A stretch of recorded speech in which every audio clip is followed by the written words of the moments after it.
TV. Welcome back and many thanks for staying with us right here on Morning at NTV. You're going to be talking about a contentious issue, the plight of young women during the COVID-19 pandemic. Not only young women, women in general, young and old.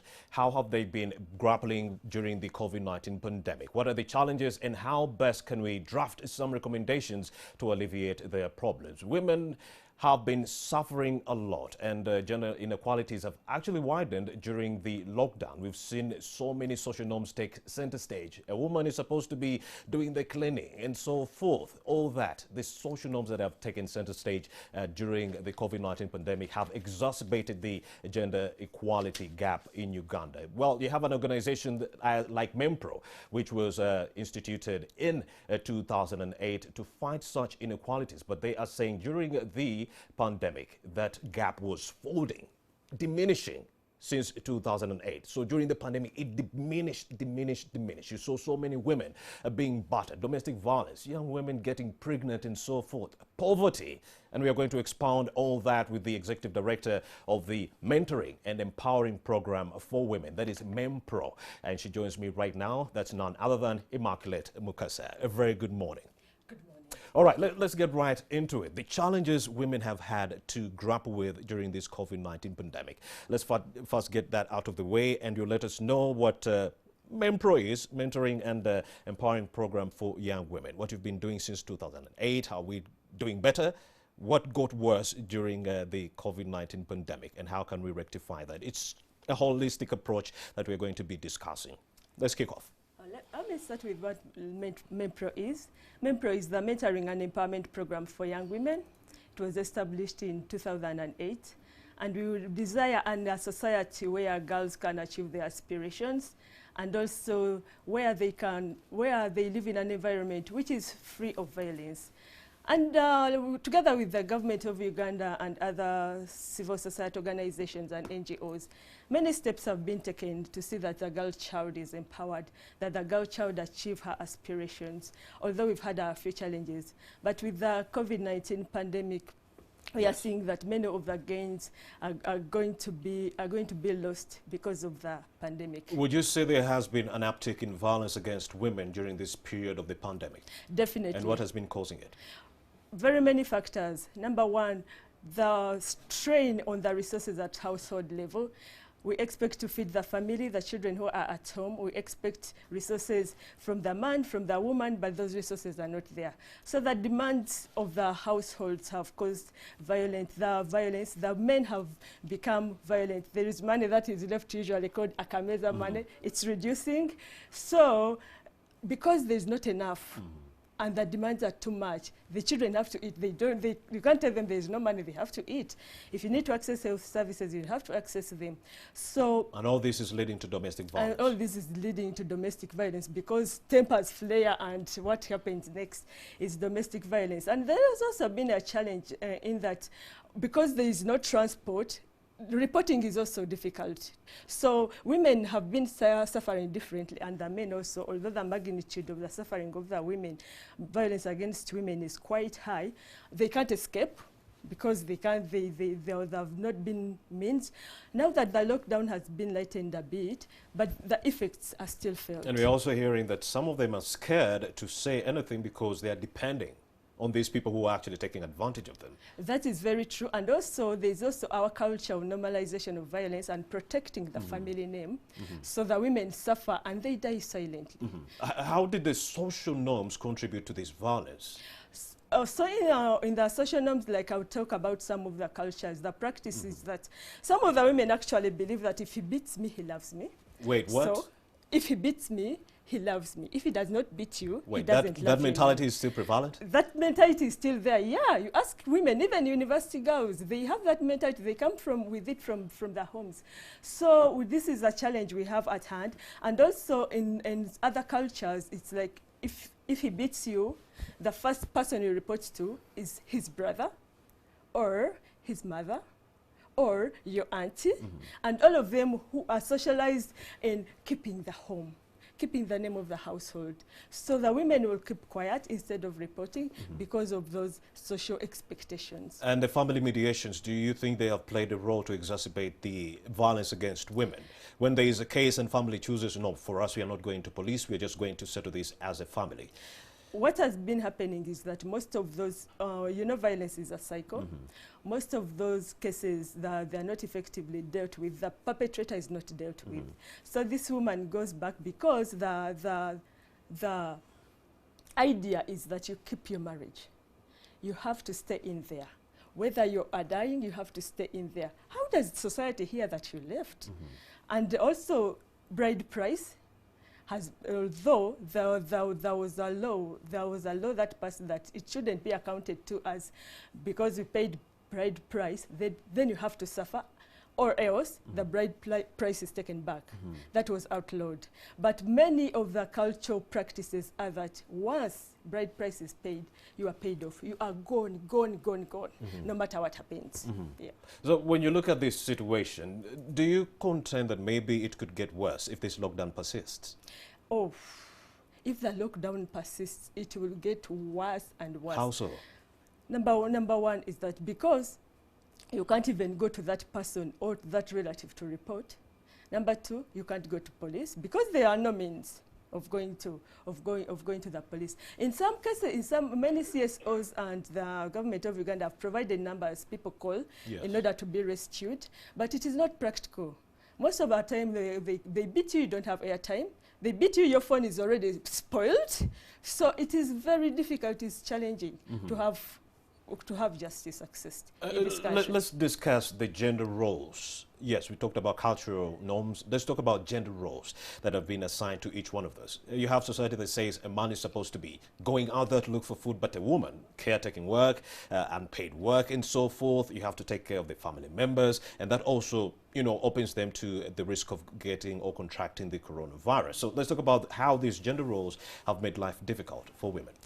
Let me start from the working women, formal working women. So these working women have had to spend a lot of time at home, but also some of them working, and their resources were depleted because you are a mother, you are expected to feed the family. If the man says that there is no money, you provide the food. So most of their resources have dwindled. Yet, on top of that, their expectations at home remain. The women have to, you wake up, you cook, you bathe the children. All that takes time. You clean the compound, making sure that the house is in order, so to speak, and there is food. All that takes time, and on top of that, you also have to work. It has an effect on your health as a woman, and nobody will see that. And in this, when we had the lockdown, you could not even access a hospital. It was difficult to access a hospital. The informal sector women, let me talk about the market women. They've had, some of them they had to sleep in the market. That's also risking their lives, risking their health, but also exposing the family they left behind. We had a case of one of the CSOs whose child was molested by a boda guy. Because this lady works in the market, she had to keep sending the boda guy to take stuff at home. So the guy used that advantage. So it has been a mix of challenges, and the COVID-19 just made things worse. And would you say government has put in place enough measures to mitigate these problems and give some kind of reprieve to the women? Do you think the whole COVID-19 response, the National COVID-19 Task Force, put in place enough measures that were answerable to the needs of women during this lockdown? There is lack. How so? So let me give an example. Response has been slowly by slowly. Yes. So at first, even the national call centers to respond to child abuse, Sauti, was closed. There was no consideration for women who suffer domestic violence. You remember when when you have to get permission from the RDC, it was about corona and very, very sick patients. And the women, sometimes they can't wait. If you are pregnant, you can't wait. And if you need to access health services, your child is sick. It's difficult to have to first line up and then you go to the go get the letter and then take the child. Many have there are also a substantial number of children who have chronic diseases that need immediate response. So with time, the lockdown has been eased, but still it's not easy. I would say, like, let me give the example of the use of public transport. Still, it is still at 43%, even with the open up of the lockdown. What that means is that, yes, it is there, it is eased, but it's expensive. A woman cannot afford. A woman from the informal sector cannot afford that double of the transport. Number two, also the provision of masks. How far have we gone? Only a few districts have received, and if you know that I can't travel with a mask, that's also an impediment. And the services themselves, how open are they? We are open, yes, to travel. It is expensive, but where am I going? Where I'm going to receive the service? Will I find the service itself? We find that even the police stations, if you are to report a case, sometimes the officers are not there because they are deployed elsewhere. Yeah. Now, with the resumption of transportation within Uganda, do you still register any cases of poor access to health facilities, poor access to sexual, reproductive and maternal health services? Do you still get those cases? Yes, they are there. Even before that, they were there. Number one, if you got the system themselves. Yes, before that it was worse. But then with the resumption, we thought that maybe, okay, people will have to be in a position to move. So? How different? Like I talked about, first of all, to get to the center is a challenge. All right.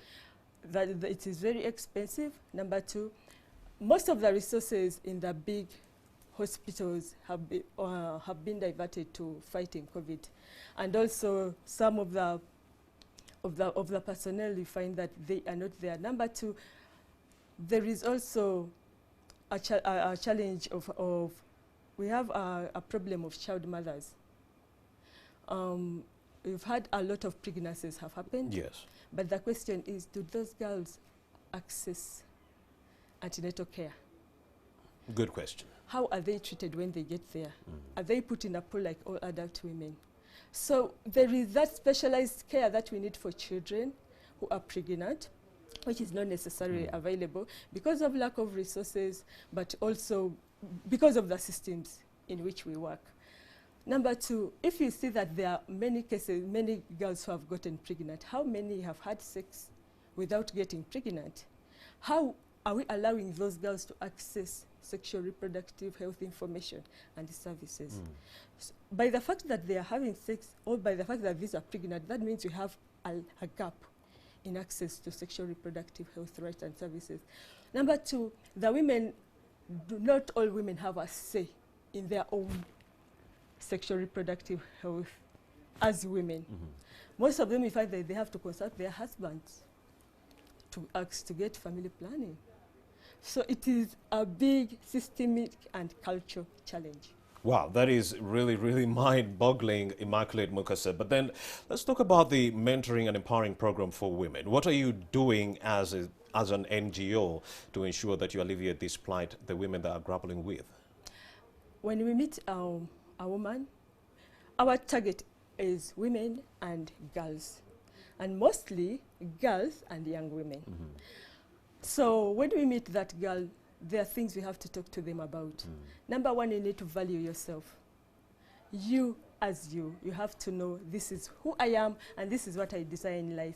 What are your aspirations? And we start from there.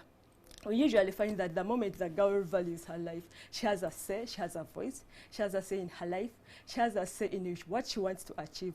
That means she'll be a leader. That means she'll have a say in on her body. She'll have a say on the choice of partner she has. She'll have a say on when to have sex and how to have it, on the number of children she desires. Most times that happens. And she can report in case her rights are abused. Well, of course, the COVID-19 pandemic has wrought economic challenges on the entire globe. In the United States, they're now talking about 50 million people out of a job. In Uganda, what are the numbers?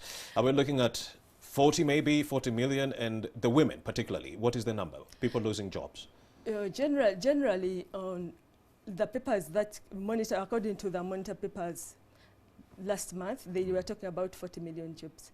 But here is the trick. In Uganda, we borrow trillions of money Yes. for economic enhancement. And they are talking about small scale and medium scale farmers. But they want registered or small scale and medium time enterprises, but they are talking about registered enterprises. In Uganda, 71% of women are in the informal sector. Those are the roadside vendors, the women in the markets, the women on the farm, the women doing their own small merchandise or trying to sell things here and there to make a profit. So all those ones are out of the number of people who are going to benefit from that. But when we are paying back that money, there is likely to be inflation. And the cost of the goods and services, that cost will be felt by this woman in the informal sector. That means that it will be costly. They will remove most of their profits in order to afford the basic needs. So it's not fair for So with all these dire economic constraints that women are facing at this time, does that mean that we might see a low representation of women during this election period? Few women engaging in politics because of dire economic constraints? And what impact would that have on representation of women? When the woman is constrained, Yes. her first priority is her family. She needs to be given, if we want women in leadership, they need time, they need capacity.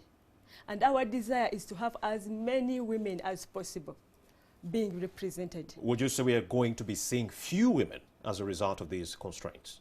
At the lower level, it's likely to be. At the lower level, it is really likely to be because the families are shattered. Okay, let's talk about what government should do ideally as we wrap up. What recommendations do you have for government moving forward to alleviate the plight of young women? For the government, we need to strengthen the justice system. We need to see fairness in dealing with cases of violence. And that's the only way that violence will stop, reduce or stop. If the government is not responding, if the systems are poor, the perpetrators will keep going away just like that. And also we need economic policies that are sensitive to the majority. And the majority are the women in the farms, and the majority are women who are producing our food. We need to support women who are producing food. We need to subsidize the inputs for the women. We need to ensure that the women are supported along the food chain, are supported. Value addition is important, and all those and all those things. In education, we have to put a gender lens there because we need many women as possible educated. We also need many women in leadership because once they are in leadership, they understand, and they will advocate for the needs of And of course, according to a study I was reading yesterday, you mentioned a very, very good issue. They were saying it's now more than ever that men should be leading more like women. Remember, out of the 195 countries in the world, 19 only are being run by women. Yes. And now they were saying the women have been so instrumental in combating the coronavirus. Like in New Zealand, the case of the female president, she actually did so much just in the Aden to ensure that the coronavirus did not spread so much. And now they are saying women should not lean into men, but men should actually lead more like women in that case. So we need more women in leadership because you talk about the issues that affect everyone not in a selfish way. Yes, because we are mothers, we know what is happening. And also the government needs to recognize that the women also come in very many packages. There are women who are in the farm work sector, but the majority are in the informal sector. So help us understand, how best can we bridge that inequality gap? It's to come back to the women, listen to the women, listen to the voices of the women. All right. Immaculate Mukasa is the Executive Director of the Mentoring and Empowering Program for Women. And we've been talking about the plight of women that they've had to endure during the coronavirus pandemic, ranging from so many things, the economic and the political aspects of the same. Does it mean that if people do not have, women do not have enough money during the pandemic, does that mean that less women will be participating in the election? And what effect would that have on their representation come 2021? And according to that study, yes, women shouldn't lean into men. No. But men should actually lead more like the women right there. So there you have it. Let's take a short break. We'll be right back with more information right here on Morning at NTV.